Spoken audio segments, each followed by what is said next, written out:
మానసిక దుర్గములు అనే అంశాన్ని మనం అధ్యయనం చేస్తున్నాం. సో గోల్డెన్ టెక్స్ట్ చదువుదాం. కొరింథీయులకు వ్రాయబడినటువంటి 2వ పత్రిక 10వ అధ్యాయం 3వ వచనం నుంచి చదువుతాం. మేము శరీరధారులమై నడుచుకొనుచున్నను, శరీర ప్రకారము యుద్ధము చేయము. మా యుద్ధోపకరణములు శరీర సంబంధమైనవి కావు, కానీ దేవుని ఎదుట దుర్గములను పడద్రోయించాలంత బలము కలవై ఉన్నవి.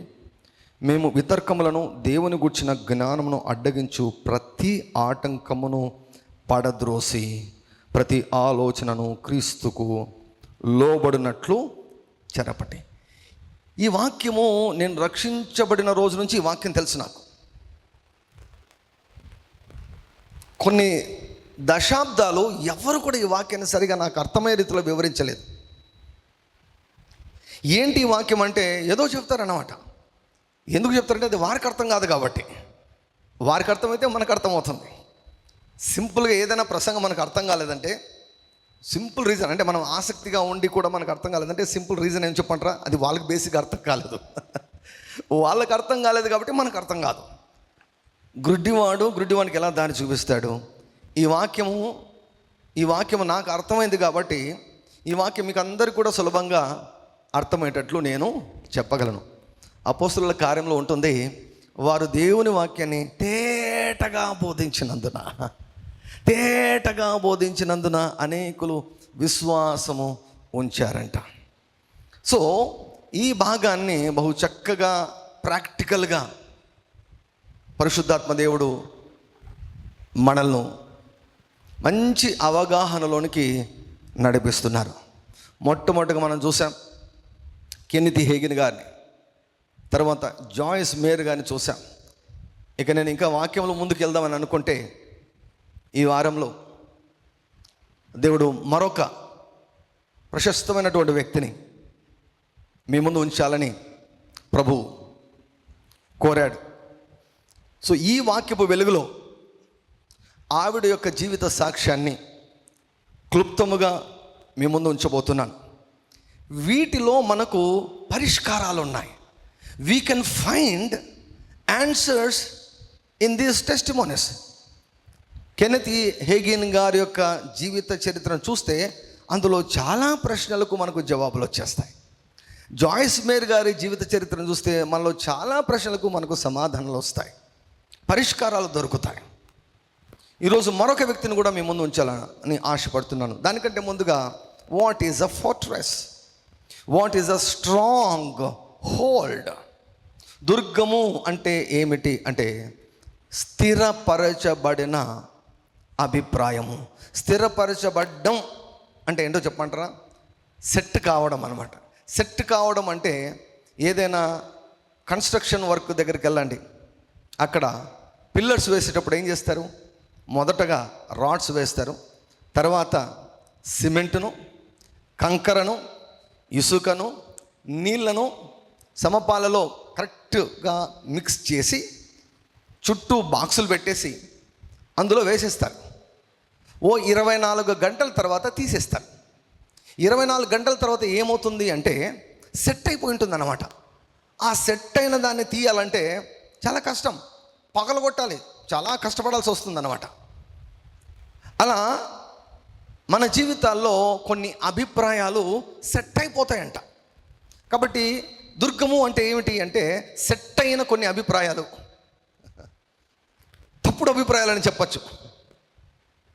స్థిరపరచబడిన తప్పుడు అభిప్రాయములు. Stronghold can be positive or negative. ఇంగ్లీష్లో ఉంటుంది, కీర్తనకాడు అంటాడు, Lord you are my stronghold అంటాడు. నీవే నా దుర్గం అంట. మనం పాట పాడతాం కదా, నీవే నా దుర్గం, నీవే నా ఆశ్రమం పాట పాడతాం కదా. Jesus is our stronghold. So దుర్గం అంటే స్థిరపరచబడిన అభిప్రాయము. తర్వాత మేము శరీరధారులమై నడుచుకొనుచున్నాను, శరీర ప్రకారం యుద్ధము చేయము. మనం యుద్ధంలో ఉన్నాం. We are in a war. భూమి మీదికి జన్మిస్తున్నటువంటి ప్రతి బిడ్డ కూడా యుద్ధ భూమిలోనికి జన్మిస్తున్నాడు.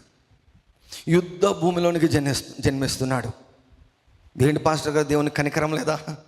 పసిపిల్లలు కూడా గర్భంలో ఉండినగానే తల్లి గర్భంలో పడగానే యుద్ధ భూమిలోనికి ప్రవేశించినట్లే.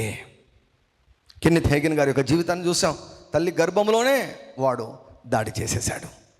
దేవుని యొక్క చిత్తం నెరవేర్చబడకుండా వాడు అడ్డుకున్నాడు.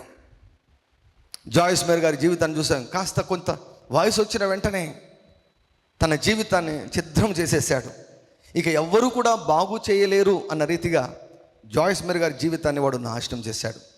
కానీ దేవుడు ఆవిడను ఈరోజు కూడా సజీవురాలుగా ఉంచి ప్రపంచానికి దీవెనకరంగా వాడుకుంటున్నాడు. హల్లెలూయా, హల్లెలూయా. దేవుడు అంటాడు, నా పవర్ చూడాలనుకుంటున్నారా, నా రిస్టోరేషన్ కెపాసిటీ చూడాలనుకుంటున్నారా, look at my daughter Joyce Meyer. Joyce Meyer, నా కుమార్తె జాయిస్ మేయర్ చూసి చెప్పు, అప్పుడు నా పవర్ ఏమిటో, నా సత్తా ఏమిటో, నేను ఒక వ్యక్తి జీవితాన్ని ఎంతగా బాగు చేయగలను, ఎంతగా హెచ్చించగలను అని దేవుడు తెలియజేస్తూ ఉన్నాడు. సో ఒకటైతే ఖచ్చితం ఏంటంటే మనం యుద్ధంలో ఉన్నాం. ఎవరితో మనకు పోరాటము? ఎఫెసీయులకు వ్రాసిన పత్రిక 6వ మనం చూస్తాం. మనం పోరాడున్నది మనుషులతో కాదు, శరీరులతో కాదు. శరీరుల వెనక ఉండి పనిచేస్తాడు. కొన్నిసార్లు నేరుగా వాడు పనిచేస్తాడు. ప్రధానులతోనూ, అధికారులతోనూ, లోకనాథులతోనూ, దురాత్మల సమూహాలతో మనం పోరాడుతున్నాం. మనం నమ్మినా నమ్మకపోయినా, అంగీకరించకపోయినా, వీఆర్ ఇన్ అ వార్ఫేర్. మనం పోరాడుతున్నాం. సాతానుకు చాలా ఆయుధాలు ఉన్నాయి కదా. యుద్ధంలో ఒక వ్యక్తి మీదకి దాడి చేయాలంటే ఆయుధాలు ఉండాలి కదా. ఆయుధాలు లేకుండా ఎవరు యుద్ధంలోనికి వెళ్ళరు. అలాగే సాతాను మన మీద యుద్ధం ఎప్పుడో ప్రకటించేశాడు. దేవుడే చెప్పేశాడు, నీకు స్త్రీ సంతానానికి వైరం పెడతానన్నాడు. కాబట్టి సాతానుకు మనకు ఇక ఎల్లకాలం ఉంటుందండి. వాడిని బంధించేంత వరకు ఈ పోరాటం అన్నటువంటిది ఉండనే ఉంటుంది. కాబట్టి పోరాటం ఆగిపోదు, కానీ మనమే యుద్ధంలో నైపుణ్యతను మనం సంపాదించాలి. ఆయన నా చేతులకు యుద్ధమును, నా వ్రేళ్లకు పోరాటమును ఆయన నేర్పుచున్నాడని వ్రాయబడిన ప్రకారం we need to learn how to fight. యుద్ధం గురించే తెలియకపోతే మనం పోరాడగలం. సో సాతానుకు ఆయుధాలు ఉన్నాయి. వాటిలో ఒక ముఖ్యమైన కామన్గా సాధారణంగా అపవాది వాడే ఒక ఆయుధం ఏమిటంటే అనారోగ్యం. అనారోగ్యం అన్నది సాతాను యొక్క వెపన్, ఆయుధము. అందరు చెబుతారా? అనారోగ్యము సాతాను యొక్క ఆయుధము. సాతాను మనుషుల పైన ప్రయోగించే సాధారణమైన ఆయుధము అనారోగ్యము. పాస్టర్ గారు, అంత సాతాను మీద దొబ్బేస్తే ఎట్లా అండి? మనము అనవసరంగా తినకూడనివన్నీ తిని మనం రోగాలు తెచ్చుకునే సాతాను అంటే ఎలా అండి అంటే, ఆ తినిపించే వెనక కూడా వాడు ఉంటాడు. అది point. So we are guilt free. హవ్వకు చెప్పి తినిపించాడు కదా, మనకు కూడా చెప్పి తినిపిస్తాడు అన్నమాట వాడు. సో కాబట్టి డైరెక్ట్గా అయినా ఉంటాడు వాడు, ఇండైరెక్ట్గానే ఉంటాడు అన్నమాట. చాలా కన్నింగ్ ఫెలో వాడు సాధారణంగా వాడే ఆయుధం ఏమిటంటే రోగం, అనారోగ్యం. ఆ అనారోగ్యాన్ని ఇచ్చి ఏం చేస్తాడు? ఇక ఆట మొదలు పెడతాడు. ఆల్రెడీ రకరకాల దుర్గాలు మనలో కట్టబడి ఉంటాయి. ఆ దుర్గాల ప్రకారం మనము నడుచుకుంటాం. చాలామంది ఏం చేస్తారు? రాజు పడిపోతారు. జీవితకాలం అంతా అనారోగ్యంతో జీవించుకుంటూ ఉంటారు. ఇంకా తప్పదు, ఇది వచ్చింది, తప్పదు అంటారు. భయంకరమైనటువంటి జబ్బులు, మరణ పడక మీదకి వెళ్ళిపోతారు. Both the believers and the pastors, God servants, they are suffering sickness. ఒక ప్రార్థన నేర్చుకున్నారు. ఏం ప్రార్థన నేర్చుకున్నారు తెలుసా? దేవా, నీ చిత్తం అయితే నన్ను బాగు చేయండి. అంటే నీ చిత్తం కాకుంటే నన్ను వదిలేసాననే కదా. సో అలా ప్రార్థన చేసి చచ్చిపోయిన వాళ్ళు ఇంతమంది ఉన్నారు. నీ చిత్తం అయితే నన్ను బాగు చేయండి, లేకపోతే వదిలేసేయండి అని చెప్పి ఆ ప్రార్థన చేసినటువంటి వారు ఇంతమంది ఉన్నారు. The worst prayer during sickness is that చాలా డినామినేషన్స్ దీన్ని బోధించేశాయి. ఇది అంతే, ఇంకంతే. దేవుడు నీకు ముళ్ళు పెట్టాడు, దేవుడు నీకు ఈ రోగాన్ని ఇచ్చాడు. ఒక ఆవిడ అన్నదంట, పుట్టిన నా బిడ్డకు వాయు జబ్బు వచ్చింది, మాటి మాటికి కన్వల్షన్స్ వస్తున్నాయి, సీజర్స్ అంటాం, వాయు వస్తూ ఉంది, దేవుని మీద నాకు భలే కోపం వచ్చింది, 3 వారాలైంది నేను దేవునితో మాట్లాడక, అలిగాను దేవుని మీద అని ఒక ఆవిడ అన్నదంట. ఆమె ఏమనుకుంటుంది? దేవుడే తన కుమారునికి వాయు జబ్బు ఇచ్చాడని అనుకుంటుంది. ఈ విషయాన్ని మనం సెటిల్ చేసేసుకోవాలండి. మన మనసులో ఒకటి సెట్ అయిపోవాలి. ఏమిటంటే, sickness will not come from God. దేవుని నుంచి రోగము రాదు, దేవుడు రోగాలు ఇవ్వడు. ఇది నరాల్లోనికి వెళ్ళిపోవాలి. ఈ బలమైన అభిప్రాయం స్థిరపరచబడాలి మనలో. దేవుడు రోగాలు ఇవ్వడు. సాతాను దేవునితో వాదానికి దిగి యోబును శోధించాలనుకున్నప్పుడు దేవుడు సరే పోని పర్మిషన్ ఇచ్చాడు. దేవుడు పర్మిషన్ ఇస్తే సాతాను వెళ్ళి నడినెత్తురుండి అరికాలు వరకు యోబును మొత్తాడు. రోగం ఎవరిచ్చారు? సాతాను ఇచ్చాడు. God is not a thief. దేవుడు నీ ఆరోగ్యాన్ని దొంగిలించే దొంగ కాదు. ప్రభు ఏం చెప్పాడు? దొంగతనానికి, హత్యకు, నాశనానికి తప్ప మరి దేనికి రాడు. రోగం అంటే ఏమిటండి? అవయవాలను నాశనం చేయడమే. షుగర్ జబ్బు వచ్చింది అనుకోండి, బాడీలో మొత్తం నాశనం అయిపోతుంది. బాడీ అసలు అది ఏంటో తెలియదు కానీ మందులు వాడినపోతుంటుంది అంతే. బాడీ అంతా నాశనం అయిపోతుంది. బీపీ, బాడీ అంతా నాశనం అయిపోతుంది. ద హోల్ బాడీ డిస్ట్రక్షన్ అండి, నాశనం అయిపోతాయి. అవయవాలన్నీ నాశనం అయిపోతాయి.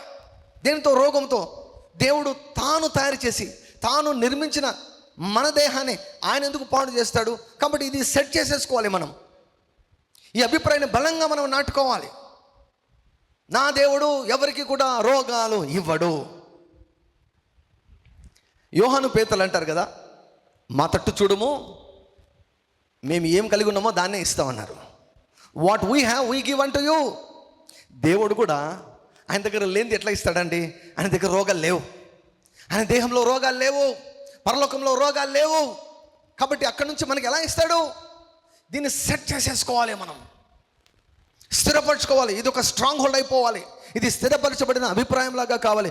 రోగము తాకిందంటే ఇది దేవుని నుంచి కాదు.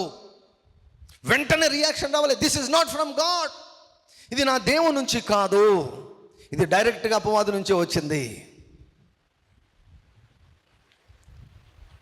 ప్రతి ఒక్కరు కూడా, ఈ భూమి మీద పుట్టిన ప్రతి ఒక్కరు కూడా ఏదో ఒక రోజు రోగాలను ఎదుర్కొనవలసి వస్తుంది. రోగాలు ఎదుర్కొన్నప్పుడు అది ఒక యుద్ధం, తెలుసా? It is a warfare. Are you suffering with sickness? నీ దేహంలో రోగం ఉందా? నీ ఇంటిలో రోగం ఉందా? యుద్ధం జరుగుతుంది. సాతాను రోగం అనే ఆయుధం తీసుకొని నీ పైన, నీ కుటుంబం పైన, నీ ఫైనాన్సెస్ పైన దాడి చేస్తూ ఉన్నాడు. కాలు ఇరిగితే చాలు, ఒక్కసారి ఫ్రాక్చర్ అయితే చాలు, 6 నెలలు ఫట్, 6 నెలల జీతం ఫట్, 6 నెలల పని ఫట్, అన్నీ ఫట్. రోగం ఒక్కటే కాదు, నీకు బాధ వేదన ఒక్కటే కాదు, అది నీ ధనం మీద ప్రభావం చూపుతుంది. కొన్ని రకాల రోగాలు వస్తే ఉద్యోగాలు కూడా పోతాయి. కొన్ని నెలల క్రితం ఒక వ్యక్తి వచ్చాడు. వచ్చి, పాస్టర్ గారు నాకు ఇట్లా చాలా వీక్నెస్ వచ్చేసిందండి, నరాల బలహీనత వచ్చేసిందండి, నిలవలేకుండా ఉన్నాను, నాకు ఆరోగ్యం బాగలేదని 25,000 జీతం వచ్చేది పెరికేశారండి అని అంటే పెరికేశారని చెప్పా. దేవుడు బాగు చేయగలడు, అయితే ఒకటే, క్రమంగా రావాలి. క్రమంగా వస్తే దేవుడు ఖచ్చితంగా సహాయం చేస్తాడంటే మళ్ళీ అడ్రస్ లేదు. మళ్ళీ రోగముతో ఆగిపోదు, రోగముతో ఆగిపోదు, ఇంకా చాలా లోతుకు తీసుకొని వెళ్ళిపోతుంది. రోగాన్ని నయం చేసుకున్న దానికి మానవుడు ఎంత దూరమైనా వెళ్తాడు. ఉన్న పొలాలను, ఉన్న ఆస్తులంతా అమ్మేనా సరే కొంచెం కాలమన్నా కూడా ఆయుష్ను పెంచుకుందామని ప్రయత్నం చేస్తున్నాడు మానవుడు. సో గనుక దేవుడు రోగాలు ఇవ్వడు. మరి సాతాను మన మీద రోగము తీసుకొని వచ్చి దాడి చేస్తే మనం ఏం చేయాలి? ఎలా ఆ దాడిని తిప్పుకొట్టాలి? ఇక్కడ మనకు జ్ఞానం లేదనుకోండి, చచ్చిపోతాం. We will die. ఇక్కడ మనకు జ్ఞానం ఉందనుకోండి, మనము చావము, మనము గెలుస్తాము, స్వస్థపరచబడతాము. హల్లెలూయా. ఒకటి మాత్రం బాగా గుర్తుపెట్టుకోండి, మీ దేహంలో రోగాన్ని ఎప్పుడూ ఒప్పుకోవద్దు. మీ దేహంలో కానీ, మీ మనసులో కానీ, మీ ఇంటిలో కానీ రోగాలు మన ఇంట వంట ఉండకూడదు. ఆరోగ్యానికి మనం కేర్ ఆఫ్ అడ్రస్ లాగా మనము కావాలి. రోగాలు వస్తే ఆ రోగాల గురించి చాలా దుర్గాలు సాతాను కట్టేశాడు. ఒక దుర్గం ఏమిటంటే దేవుడిచ్చాడు, ఒకటి దేవుని చిత్తం అయితే పోతుంది, లేకపోతే పోదు, రెండు, మూడోది దేవుడు ఏదో నేర్పించేదానికి ఇచ్చాడు. ఇవన్నీ కొన్ని అభిప్రాయాలు స్థిరపరచబడిపోయాయి. ఇటువంటి దుర్గాలు ఉంటే ఆ వ్యక్తి ఎప్పటికీ బాగు కాలేడు. Why you are still suffering sickness? ఇప్పటికీ కూడా ఇంకా నీ దేహంలో ఎందుకు అనారోగ్యం ఉంది అంటే అక్కడ దుర్గాలు ఉన్నాయి. నీ మనసులో దుర్గాలు ఉన్నాయి కనుక నీ దేహంలో అనారోగ్యం ఇంకా సజీవంగా ఉంది. దానిని అలాగనే ఉండనిస్తే నీ జీవితాన్ని, నీ ఆయుష్ను కొద్దిగా చేసి, నీ ఆయుష్ను తగ్గించి నీ జీవితాన్ని నాశనము చేస్తుంది ఆ రోగము.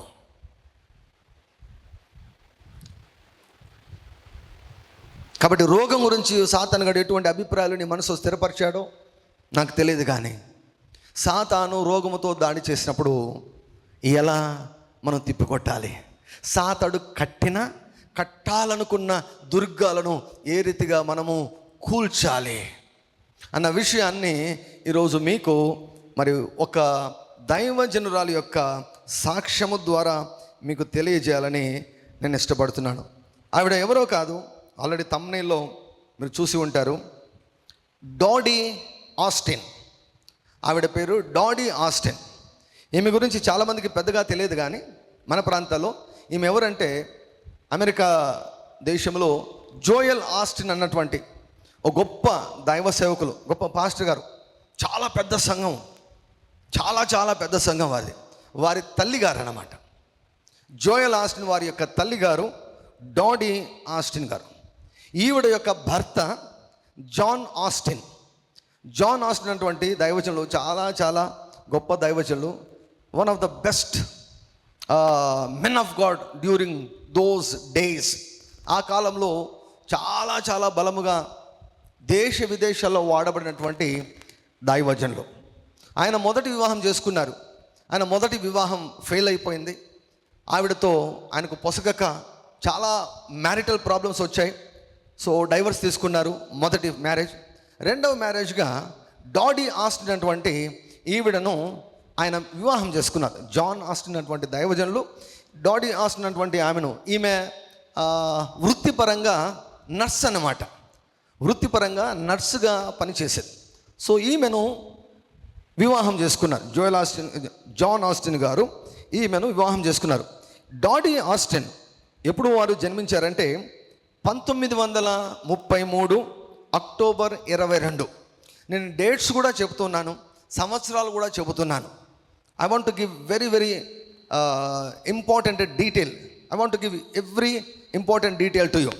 1933 సంవత్సరంలో ఆమె అక్టోబర్ 22వ తారీఖున జన్మించారు. 1959 సంవత్సరంలో వారు సేవ ప్రారంభించారు. 1954లో వివాహమైంది అనుకుంటాను. ఆమెకు 48 సంవత్సరాలు వచ్చేంత వరకు అసలు చాలా చురుకుగా పనిచేస్తుందంట. అసలు సోమరితనం అంటే ఆమెకి ఏమో తెలియదు. ఎప్పుడు కూడా చురుకుగా, చలాకీగా, ఎప్పుడు కూడా హాస్పిటల్ ముఖమే చూసినది కాదంట. ఎప్పుడు కూడా యాక్టివ్గా ఉండేదంట.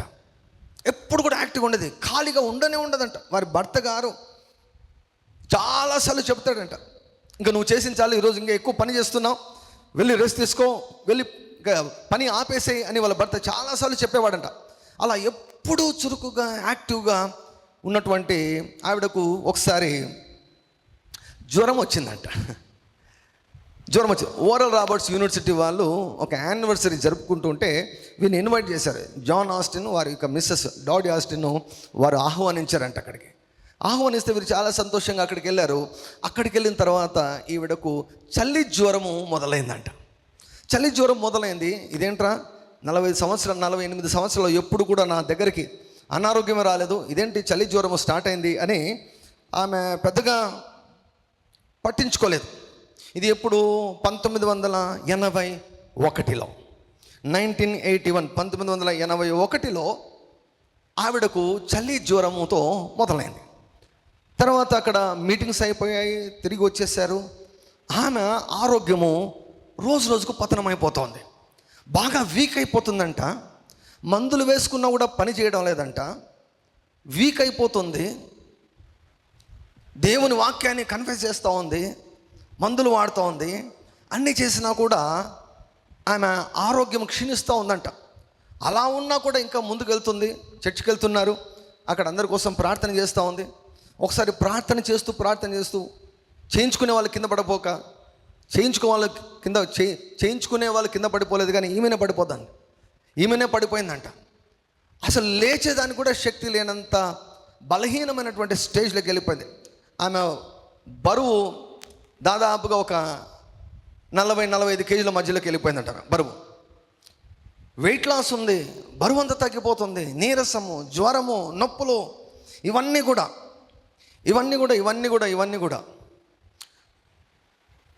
దగ్గర ఇప్పుడు వారు క్రిస్మస్ కొరకు సిద్ధపడుతున్నారంట. క్రిస్మస్ పండుగ అంటూనే మనకు నవంబర్ నుంచి ప్రారంభమవుతాయి మన సెలబ్రేషన్స్ అన్నీ కూడా.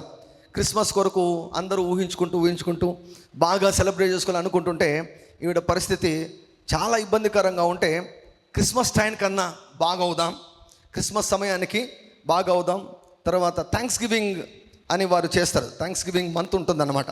సో ఆ సెలబ్రేషన్స్ వరకు, ఆ సెలబ్రేషన్స్లో బాగా ఉండాలి, అనారోగ్యంగా ఉండకూడదని వెళ్ళి పరీక్షలు చేయించుకుందామని హాస్పిటల్కి వెళ్ళారంట. పరీక్షలు చేయించుకుందామని హాస్పిటల్కి వెళ్ళి వీరు అనుకున్నారు ఒక 2 రోజులు ఉండి అన్ని పరీక్షలు చేయించుకొని ఇంటికి వద్దాము అని అనుకున్నారు. వెళ్ళిన తర్వాత 2 రోజులు కాస్త 20 రోజులు అయిందంట. డాక్టర్స్ ఈమెను పంపలేదు, మాకు అర్థం కావడం లేదు అని చెప్పి అన్ని టెస్టులు చేశారంట. అల్ట్రాసౌండ్ చేశారంట, సిటీ స్కాన్లు తీశారంట, రక్తము తీశారంట, అన్ని రిపోర్ట్లు. ఈవిడకి ఏం చెప్పలేదంట, అన్ని రిపోర్ట్లు తీశారు. డిసెంబర్ 10, 1981, డిసెంబర్ 10, 1981, అప్పటికే ఆవిడ హాస్పిటల్లో ఉండి 20 రోజులైందంట. 20 రోజులైంది. వాళ్ళు భర్త గారు వచ్చారు. భర్త గారు వచ్చినప్పుడు డాక్టర్ ఆయన భర్త గారిని చూసి మీకు ఒక బ్యాడ్ న్యూస్ అని చెప్పాడంట. బ్యాడ్ న్యూస్, మీ యొక్క ఆవిడ, మీ మిస్సెస్కు, మీ భార్యకు మేము చెప్పాలనుకుంటున్నాను అంటే, మీరేం చెప్పదండి, నాకు చెప్పండి, ఏంటి విషయము అని చెప్తే, మీ భార్యకు ఒక భయంకరమైనటువంటి లివర్కు క్యాన్సర్ వచ్చింది. మెటాస్టాటిక్ క్యాన్సర్ వచ్చింది. క్యాన్సరు ఒళ్ళంతా స్ప్రెడ్ అయింది, బాడీ అంతా స్ప్రెడ్ అయింది. క్యాన్సర్ ఎక్కడ మొదలైందో మాకు తెలియడం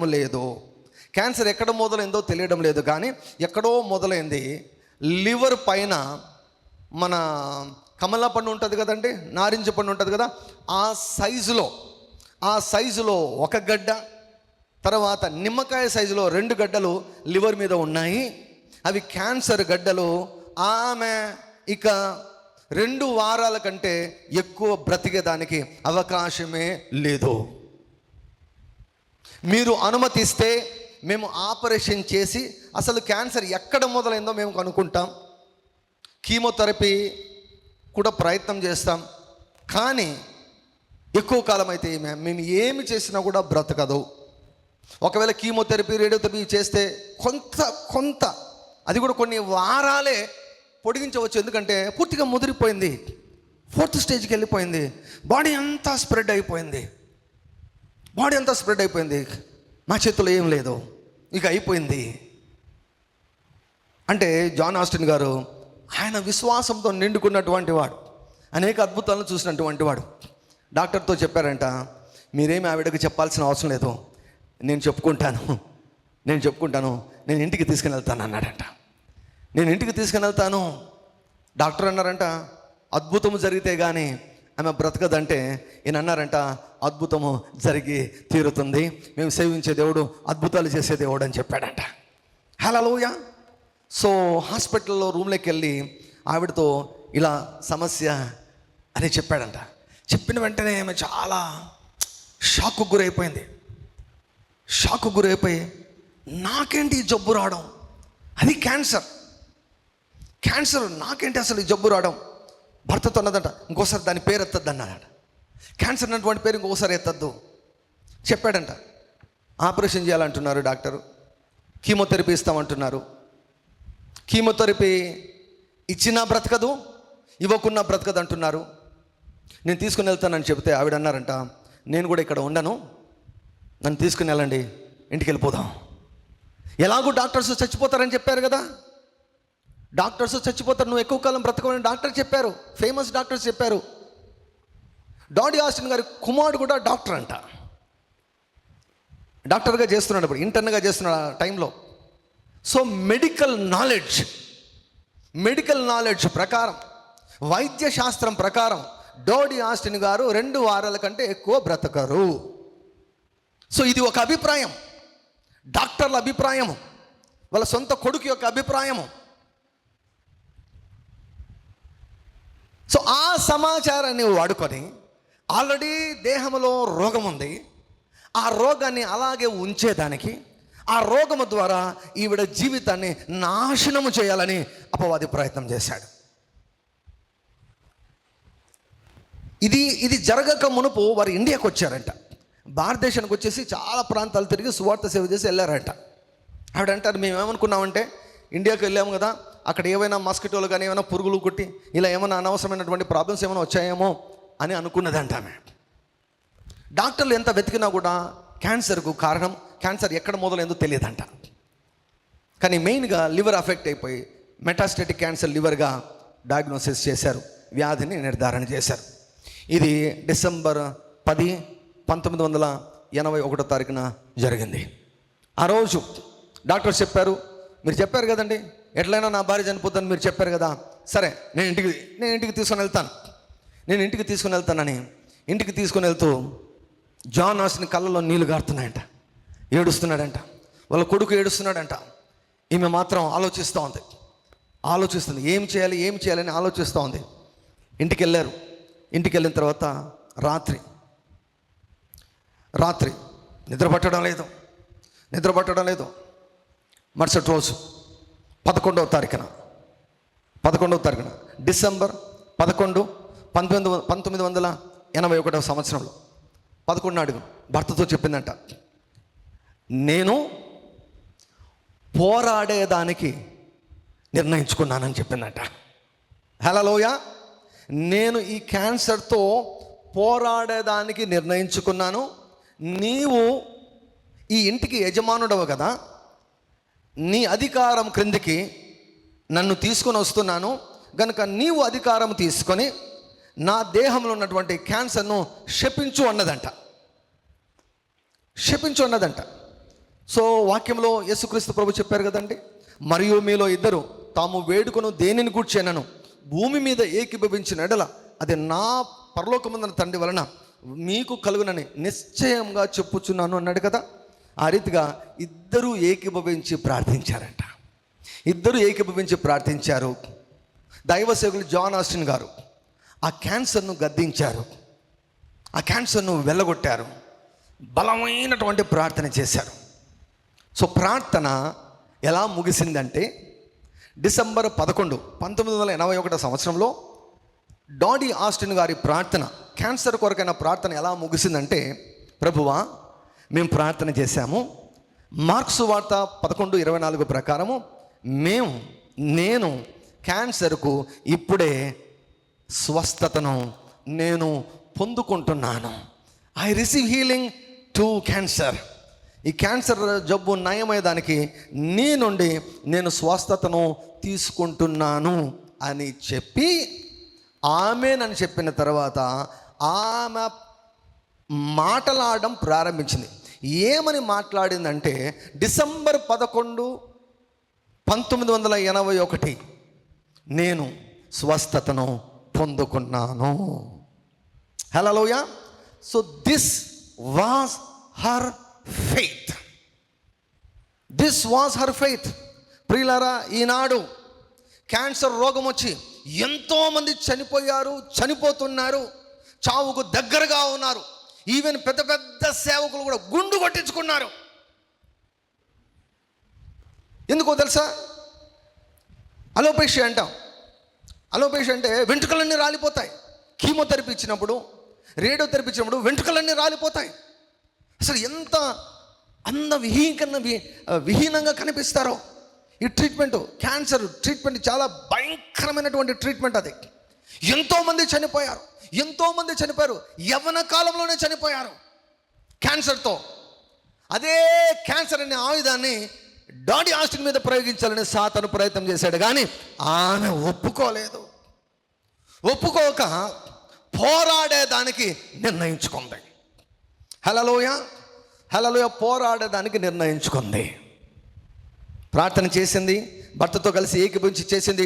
ప్రార్థన అయిపోయిన తర్వాత ఆమె అన్న తర్వాత, దేవా నన్ను క్యాన్సర్ నుంచి విడిపించినందుకు మీకు స్తోత్రం అయ్యా, క్యాన్సర్ను నయం చేసినందుకు మీకు స్తోత్రం.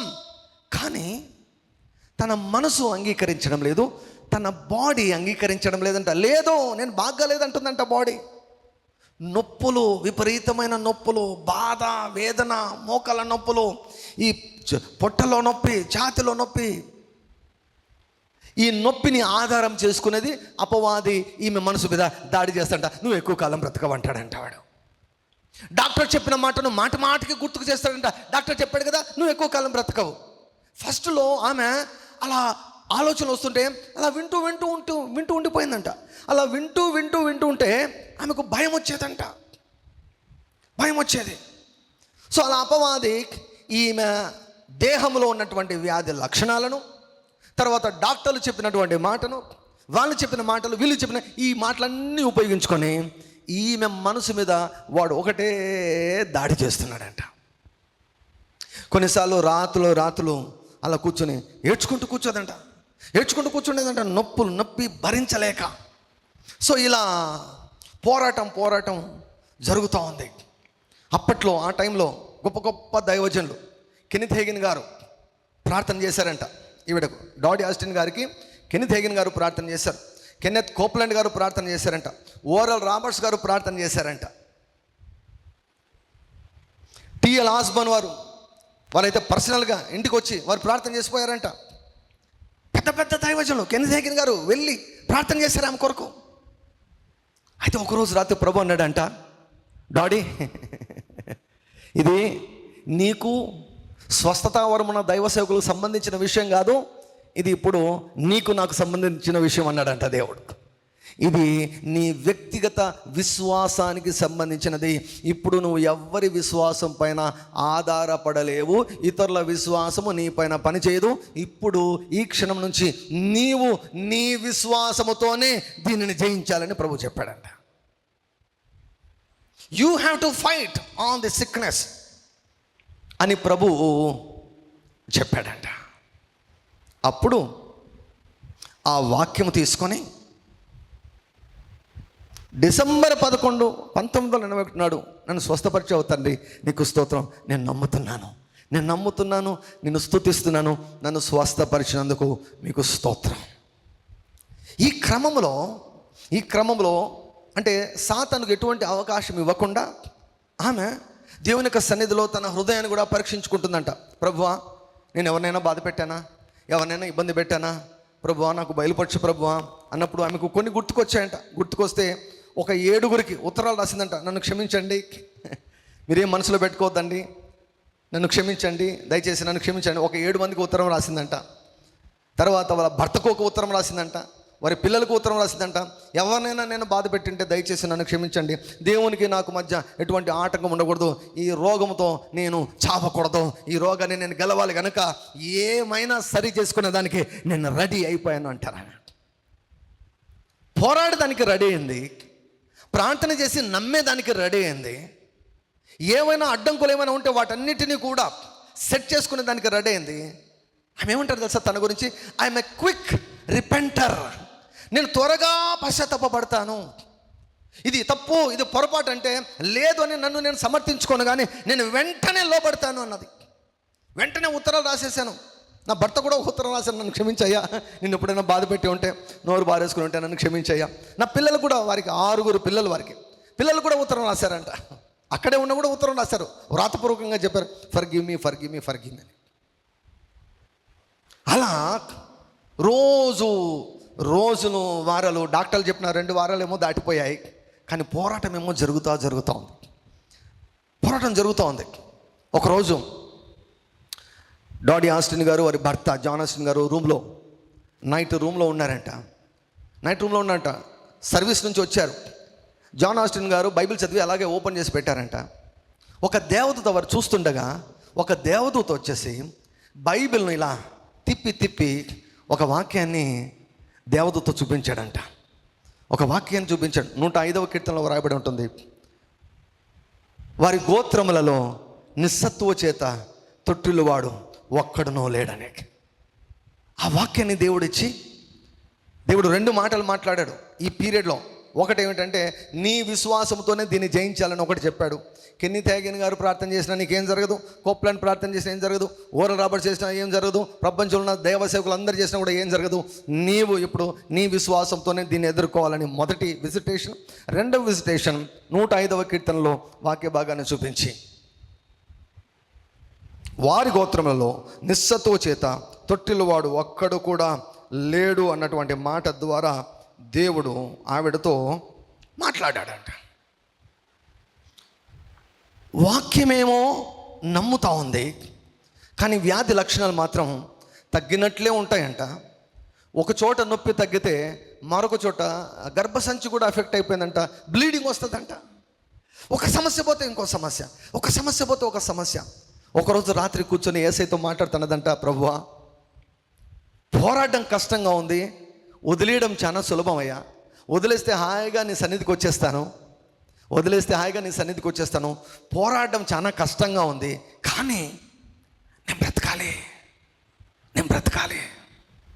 నాది చిన్న వయసే ప్రభువా, 48 సంవత్సరాలు అంతే. I'm not satisfied with my life. నా జీవితంలో నాకు ఇంకా తృప్తి కలగలేదు. నా భర్తకు నేను అవసరం, నా పిల్లలకు నేను అవసరం, నా సంఘానికి నేను అవసరం, నీకు కూడా నేను అవసరం కదా, భూమి మీద నీకు కూడా అవసరం కదా. కాబట్టి నేను బ్రతకాలి. దీర్ఘాయువు చేత అతనిని తృప్తిపరిచేదని అన్నావు కదా. I'm not at satisfied Jesus. నేను ఇంకా తృప్తిపరచబడలేదు, నేను ఇంకా ఆస్వాదించాలి, నేను బ్రతకాలి. వాక్యం చూసి వాక్యం మాట్లాడడం మొదలుపెట్టింది. నేను చావను, నేను సజీవుడనే యెహోవా కార్యములను వివరిస్తాను. మాటికి వస్తాడంటండి సాతాను గాడు. మాటికి ఏమంటారంటే, ఒక చీకటి లోయలో నేను ప్రయాణం చేశాను చాలా కాలం, ఏమి కనిపించకుండా ఉంది భవిష్యత్తు. చీకటి లోయలో దేవుని యొక్క వాక్యాన్ని అలాగే పట్టుకొని, విశ్వాసంతో అలాగే పట్టుకొని, ఇంట్లో జాన్ ఆస్టిన్ గారు ఎప్పుడనేవారంట, యు ఆర్ హీల్డ్, నువ్వు బాగయ్యావు. వాళ్ళ కొడుకు కూడా, డాక్టర్ కొడుకు కూడా, నువ్వు బాగయ్యావు. డాక్టర్ చెప్పింది నెరవేరలేదు చూడు, డాక్టర్ 2 వారాల్లో చచ్చిపోతాడని చెప్పావు, నువ్వు చూడు ఇప్పటికి నెలలు గడిచాయి, నువ్వు చావలేదు. అయితే పోరాడుతున్నావు. చర్చికి వెళ్ళే దారిలో ఒక సమాధి స్థలం ఉందంట. ఈవిడ ఎంత అసలు మొండిదంటే, సమాధి దగ్గర కారు ఆపేసి సమాధి వైపు చూసి, సమాధి, నీవు నన్ను తీసుకోలేవు, నేను ఇక్కడికి రాను, యూ కెనాట్ హ్యావ్ మీ, నీవు నన్ను ఏలలేవు, నీవు నన్ను పట్టుకోలేవు, నేను నిన్ను చేయిస్తా అని కారు ఆపి మరి సమాధితో మాట్లాడి వెళ్ళిపోతుందంట. ఎప్పుడు కూడా ఆ రూట్లో వెళ్తే చాలు ఆగడము, ఐ విల్ నాట్ డై అని చెప్పడము, దీర్ఘాయువు చేత నా దేవుడు నన్ను తృప్తిపరుస్తాడు అని సమాధికి చెప్పి వెళ్ళిపోతుందంట. ఐ విల్ నాట్ డై, నేను చావను. వాడేమో మనసు మీద నువ్వు చస్తావని చెప్తున్నాడు, వ్యాధి లక్షణాలు కూడా నువ్వు చస్తాయని చెప్తున్నాయి, సాతాను వ్యాధి లక్షణాలు రెండు ఏకమైపోయారు. డాక్టర్లు కూడా చెప్పారు. ఈమె హాస్పిటల్ నుంచి వచ్చేటప్పుడు డాక్టర్తో ఉన్నదంట, ఇక ఎప్పుడు నేను ఈ హాస్పిటల్కి రానని చెప్పిందంట. రానని చెప్పిందంట. ఆవిడ అంటారు, ఇప్పటి కూడా అంటారు, మరి ఎన్నడూ కూడా ఆ హాస్పిటల్ ముఖము చూడవలసిన అవసరం నాకు రాలేదంటారు. దేవుని నామమునకు మహిమ కలుగును గాక. హల్లెలూయా. అలా పోరాడుతూ నేను చావను, దీర్ఘాయువు చేత నా దేవుడు నన్ను తృప్తిపరుస్తాడు. ఆమె అంటారు, నేను ఎలా నడిచేదాన్ని అంటే స్వస్థపరచబడింది అలాగా నడిచేదాన్ని. అలాగనే నేను పని చేసేదాన్ని. లేదు దేవుడు అద్భుతం చేసిన తర్వాత అప్పుడు నేను పని చేస్తానే దాన్ని కాదు. నేను ప్రార్థన చేసేవాడిని, చర్చికి వెళ్ళేదాన్ని, ప్రార్థన అవసరమైన వారికి ప్రార్థన చేసేదాన్ని. నేను ఇవుడి అప్పుడు మీకు ఇవ్వబడి అన్నది కదా, కాబట్టి నేను వ్యాధుల కొరకు, రోగుల కొరకు నేను ప్రార్థన చేసేదాన్ని నేను. అలా ఎంతకాలం గడిచిందో తెలుసా? 2 సంవత్సరాలు, 2 years, సాలిడ్ 2 years పోరాడింది. 2 సంవత్సరాలు పోరాడింది. 1983లో నడి నెత్తి నుండి అరికాలి వరకు ఆమె సంపూర్ణంగా స్వస్థపరచబడింది. హల్లెలూయా. కన్ఫర్మేషన్ చేసుకునేదానికి హాస్పిటల్కి వెళ్ళారంట. పెద్ద హాస్పిటల్కి వెళ్తే వారు దగ్గర 36 పరీక్షలు చేశారంట. 36 పరీక్షలు చేశారు. 36 పరీక్షలు చేసి ఈవిడను చూసి అన్నారంట, దేవుడు నీకు అద్భుతం చేశాడు. అసలు క్యాన్సర్ ఉన్నట్లు దాఖలాలే లేవు, ఆనవాళ్ళే లేవు. నీ దేహంలో క్యాన్సర్ ఉన్నట్లు ఆనవాళ్ళే లేవు. నీ దేహము పూర్తిగా స్వస్థపరచబడింది. You have a totally new body. క్రొత్త దేహము నీకుందని డాక్టర్స్ చెప్పి ఆశ్చర్యపోయారంట. వారి సంఘంలోనే ఒక పెద్ద డాక్టర్ ఉన్నాడు. ఆయన కూడా సాక్ష్యం ఇస్తాడు. డాడీ ఆస్టిన్ గారిని, ఆమెకు క్యాన్సర్ రాకముందు నాకు తెలుసు, క్యాన్సర్ వచ్చినప్పుడు నాకు తెలుసు, క్యాన్సర్ పోయిన తర్వాత ఆమెకు తెలుసు, నాకు తెలుసు ఆవిడ ఎలా జీవించారు అన్నది. సో 1981లో క్యాన్సర్ వచ్చింది, 83లో పోయింది. ఇప్పుడు ఎన్నో సంవత్సరం ఇది? 2025. ఆమె ఎంత గట్టిదంటే ఆమె ఇంకా చావలేదు. 91 సంవత్సరాలు ఆమెకు. ఇప్పుడు ఆమె వయసు 91 years, స్టిల్ గోయింగ్ స్ట్రాంగ్. ఇప్పుడు ఇంటర్వ్యూలు ఇస్తూ ఉంది, మీరు చూడండి, యూట్యూబ్లో చూడండి, ఇప్పటికీ ఇంటర్వ్యూలు ఇస్తుంది. 91 సంవత్సరాలు. ఈమె భర్త చనిపోయాడు ఈమె కంటే ముందుగా. 1999 అనుకుంటా, 1999లో ఈవిడ భర్త చనిపోయాడు, ఈమె మాత్రం చావలేదండి. ఎన్ని తరాలు చూస్తుందో ఆమె. అసలు ఇంకా ఇప్పట్లో పోయేటట్లేదు ఆమె. What a strong lady. No sickness. 91 సంవత్సరాలు. ఇప్పటికీ 40కే మనలో ముక్కుతా మూలుగుతుంటారు. కూర్చుంటే లెగలేరు, లేస్తే కూర్చోలేరు. ఆరాధిద్దామంటే 2 క్షణాలే చేతులు పైకెత్తుతారు, వెంటనే దించేస్తారు. ఆ నొప్పి అంటారు, ఈ నొప్పి అంటారు. 91 సంవత్సరాలు ఆమెకి. 2 వారాలు టైం ఇచ్చారు డాక్టర్. సాతాను దాడి చేసి ఆమెను చంపేయాలని చూశాడు, కానీ ఆమె పోరాడేదానికి తీర్మానించుకుంది. సాతాను ఏం మాట్లాడినా కూడా ఈమె ఒక్కటే చెప్తుందంట, దీర్ఘాయువు చేత నా దేవుడు నన్ను తృప్తిపరుస్తాడు, నేను సావను అని చెప్పేదంట. కాబట్టి ఆ మాట చెప్పబడినప్పుడు మనసులో వాడు కట్టేదానికి వీలుండదు. సో క్రీస్తు జ్ఞానం ఏమని సెలవిస్తుంది? ఆయన పొందిన దెబ్బల ద్వారా మీరు స్వస్థత పొందారని క్రీస్తు జ్ఞానం అంటే, వాడంటాడు నువ్వు చచ్చిపోతావు అంటాడు. కాబట్టి ఏం చేయాలి? ఆ మాటను మనం అంగీకరిద్దామా? అంగీకరించకూడదు. ఆ మాటను అంగీకరించి, డాక్టర్ల మాటలను అంగీకరించి, వైద్య శాస్త్రం చెప్పింది నమ్మి చాలామంది చనిపోయారు. దైవ సేవకులు చనిపోయారు, స్వస్థత ప్రార్థన చేసేవారు కూడా చనిపోయారు. కానీ ఈవిడ చావలేదు. ఎందుకో తెలుసా? ఈమె పోరాడింది. నియమం ప్రకారం యుద్ధం చేసింది. మొండిగా పోరాడింది. మీ ధైర్యం విడిచిపెట్టకూడదు, దానివలన మీకు గొప్ప ప్రతిఫలము కలుగును. ఈ 2 సంవత్సరాల పీరియడ్లో అడిగేవారంట, ఎలా ఉన్నావు అంటే ఏమేముంటుంది తెలుసా? ఐఎమ్ బ్లెస్డ్, నేను దీవించబడ్డాను అంటదంట. నేను దీవించబడ్డాను. తన గురించి 2 సంవత్సరాల్లో ఒక్క నెగిటివ్ మాట తన ఆరోగ్యం గురించి, నాకు బాగలేదు, నాకు నొప్పి ఉంది అని ఒక్క మాట కూడా 2 సంవత్సరాలు మాట్లాడలేదంట. ఎంత నొప్పి ఉన్నా కూడా ఒకటే చెప్తుందంట, ఐఎమ్ హీల్డ్. డిసెంబర్ 11 1981 డిసెంబర్ 11 నాడు నేను స్వస్థత పొందుకున్నాను. నేను దాని మీదనే నేను నిలబడి ఉన్నాను. రిచర్డ్స్ అని ఒక గొప్ప దైవజనుడు, గొప్ప ఇవాంజలిస్ట్ అనమాట, దైవజనుడు. ఆయనకు ఆ కాలంలో టీబీ జబ్బు వచ్చింది. ఆ కాలంలో టీబీ జబ్బు వచ్చిందంటే చచ్చిపోతారనమాట. టీబీ జబ్బు వచ్చిందంటే చచ్చిపోతారు. పాలయంగిచో గారు కూడా టీబీ జబ్బు వచ్చింది. డాక్టర్లు చెప్పారు ఇంకా చచ్చిపోతామని చెప్పారు. అటువంటి టైంలో ఆయన ఏం చేశాడంటే తెలుసా, నేను దేవుని యొక్క వాక్యం మీద నిలబడతానని చెప్పేసి, దేవుడు చెప్పిన మాట నేను నమ్ముతాను, ఇక దేన్ని నమ్మనని చెప్పేసి బైబిల్ నేల మీద పెట్టి బైబిల్ మీదకి ఎక్కి నేను దేవుని యొక్క వాక్యం మీద నిలిచి ఉన్నానని చెప్పేవాడంట.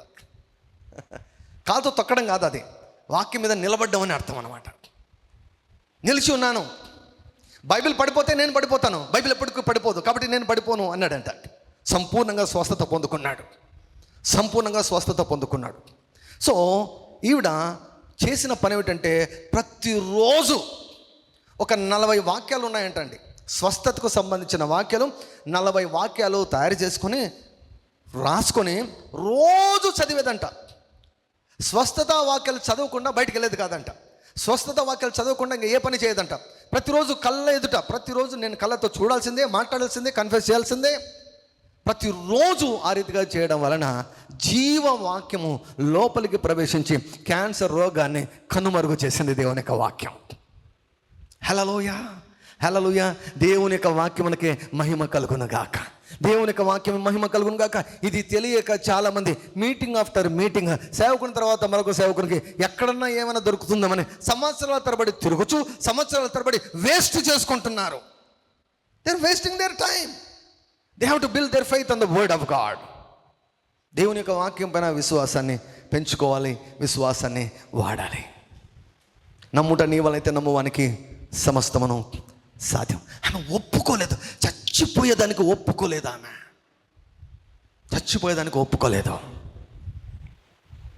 48 సంవత్సరాలు వచ్చింది ఈ రోగం. ఇప్పటికి 91 సంవత్సరాలు. ఇంకా అతి సులభంగా 10 సంవత్సరాలు జీవించేటట్లున్నారు ఆవిడ. Wonderful women of God. దేవుడు కొంతమందిని ఇలా పెట్టాడండి.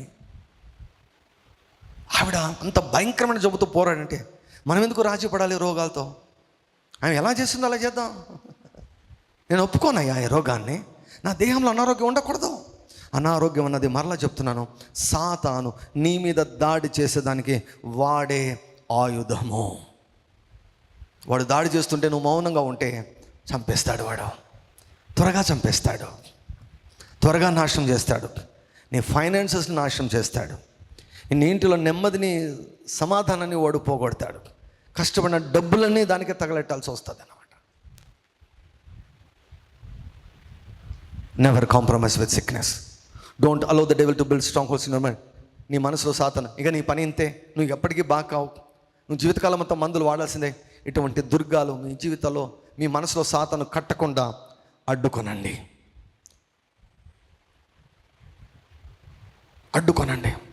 పోరాడండి. Your body should become disease free. రోగము లేని దేహముగా మీ దేహాలు మారాలని, ఉండాలని దేవుడు కోరుకుంటున్నాడు. హల్లెలూయా. ఆవిడంటారు, డాక్టర్లకు చూపించాలంటే చూపించుకోండి, అదేం తప్పేం కాదు. కానీ నేను ఎందుకు వెళ్ళలేదంటే వాళ్ళు చెప్పారు, కీమోథెరపీ ఇచ్చినా చేస్తావు, ఇవ్వకపోయినా చేస్తావు అని చెప్పారు. ఇచ్చినా చేస్తావు, ఇవ్వకపోయినా చేస్తావు అన్నప్పుడు ఎందుకు తీసుకోవాలి? నా ఫైట్ నేను పోరాడతానని హాస్పిటల్ వదిలేసి వచ్చాను అన్నారు. Any cancer, any heart problem, any cancer, any kidney cancer, any kidney problem, ఎంత భయంకరమైన రోగాలైనా డెత్ బెడ్ మీద ఉన్నా కూడా దేవుడు తప్పించగలడు, దేవుడు అద్భుతం చేయగలడు. యేసుక్రీస్తు ప్రభు నిన్న, నేడు, నిరంతరము ఏకరీతిగా ఉన్నాడు. చాలామంది మూర్ఖులు స్వస్థతలకు విరోధంగా మాట్లాడతారు. ఈవిడ గారి ఒక్క సాక్ష్యం చాలు. అన్ని రిపోర్ట్లు ఉన్నాయి. 1981లో ఆమె రిపోర్ట్లు, స్వస్థపరచబడిన తర్వాత ఆమె రిపోర్ట్లు, ఈ వయసులో 91 సంవత్సరం కూడా ఆమె రిపోర్ట్లు, అన్ని రిపోర్ట్లు ఉన్నాయి. ఏది ఫేక్ కాదు. Jesus Christ is same yesterday, today and forever. Glory to God. Hallelujah. తల వంచి కళ్ళు మూసుకుందాం. ఒకసారి ఆలోచిద్దాం. నీ ఆరోగ్యం గురించి ఎటువంటి అభిప్రాయాలు కలిగి ఉన్నావు? నీ ఆరోగ్యం గురించి ఎటువంటి అభిప్రాయాలు కలిగి ఉన్నావు? ఇది ఇంతే అనుకుంటున్నావా? నో, ఒప్పుకోకూడదు. You have to fight. యుద్ధం చేయాలి. ఆత్మీయంగా నీవు యుద్ధం చేయాలి. ఆత్మీయంగా యుద్ధం చేయాలి. ఒప్పుకోవద్దు రోగాన్ని. నీ ఇంటిలో ఉండకూడదు, నీవు ఒంటిలో ఉండకూడదు. వ్యాధి వచ్చేదే చంపేదానికి వస్తుంది.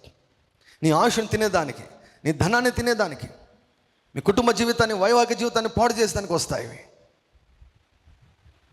Thank you lord Jesus.